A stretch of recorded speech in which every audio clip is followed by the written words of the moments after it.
अस्सलाम वालेकुम दोस्त। मैं आशिक हुसैन अब्बासी आपके लाया हूँ द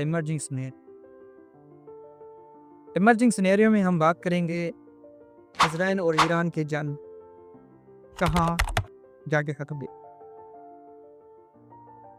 सबसे पहले हम जानना ये बहुत ज़रूरी है कि इजराइल ने ईरान पे क्यों हमला किया।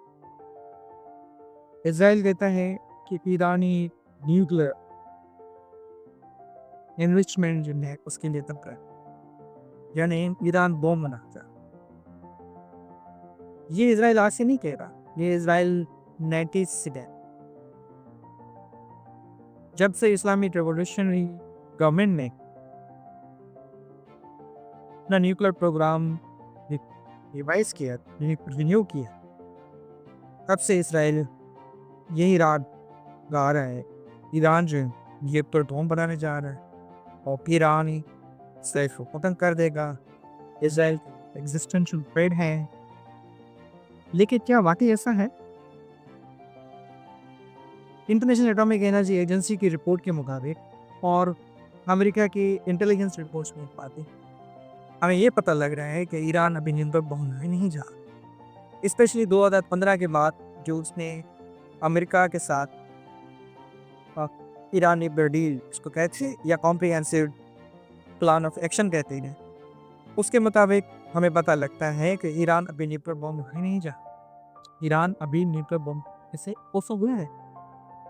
लेकिन इजराइल ईरान के न्यूक्लियर का बहाना, न्यूक्लियर बॉम्ब का बहाना क्यों ईरान को ख़त्म करना?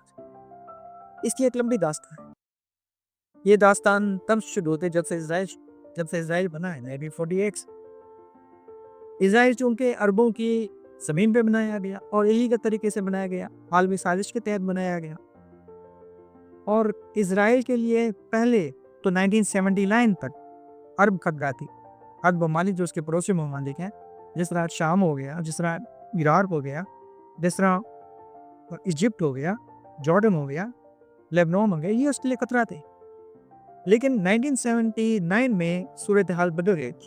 1979 में ईरान में इस्लामिक हुकूमत आ गई, इस्लामिक शिया हुकूमत आ, शाह ईरान का पासपोर्ट उलट दिया गया और ईरान खुले तौर पे अमेरिका का और इसराइल का दुश्मन है। लेकिन एक बड़ी इंटरेस्टिंग बात है जो आपको बड़ा मज़ा दे, वो ये कि 1948 में जब इजराइल बना था तो अरबों के अलावा ईरान इजराइल को जो जिसने रिकॉग्नाइज़ किया था वो तुर्की था और तुर्की के साथ ईरान भी थी। दो ईरान ने इजराइल के साथ कोई ऑफिशियल रिलेशंस कायम नहीं किए थे, लेकिन कोल्ड वार के दौरान दोनों इजराइल और ईरान अमेरिका के ऐसा समझे कि बड़े पावरफुल स्टेट्स थे यहाँ पे और उसमें मिडल ईस्ट में।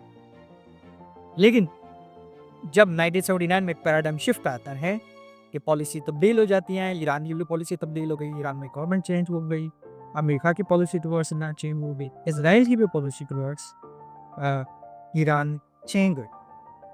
तो उसके बाद जो सिनेरियो पर चल रहा है वो आज तक नहीं चल रहा है कि दोनों इजराइल और ईरान एक दुश्मन। ईरानी हुकूमत ने इजराइल को कभी तस्लीम नहीं किया, बल्कि ईरानी हुकूमत हमेशा ये कहती है कि इजराइल को सुबह हस्ती से मिटा दिया जाए, इजराइल को मिडल ईस्ट से मिटा दिया जाए। सैन्यूनी हुकूमत, सैन्यूनी स्टेट मुस्लिम दुनिया के लिए खतरा, फ़लस्तीन की स्टेट रियासत फ़लस्तीन से ज़मीन फ़लस्तीनी ज़मीन पे कब्ज़ा किया।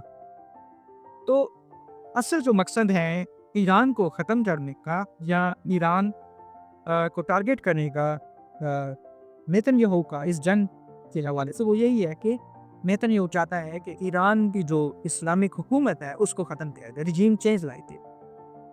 असल मकसद ईरान की जो न्यूक्लियर साइट्स हैं या तंसीबात है उसको ख़त्म करना नहीं किया। असल मकसद ये है कि ईरान में रिजीम चेंज लाई जाए, ईरान में एक ऐसी हुकूमत कायम की जाए जो एक पपेट हुकूमत हो, जो आगे चल के ईरान का जो न्यूक्लियर प्रोग्राम है उसको पूरे को रोल बैक कर दें और जिस तरह फिर इजराइल का है कितने भी इसी तरह जो है वो ईरानी हुकूमत जो नहीं बनेगी हुकूमत वो चिन्ह चल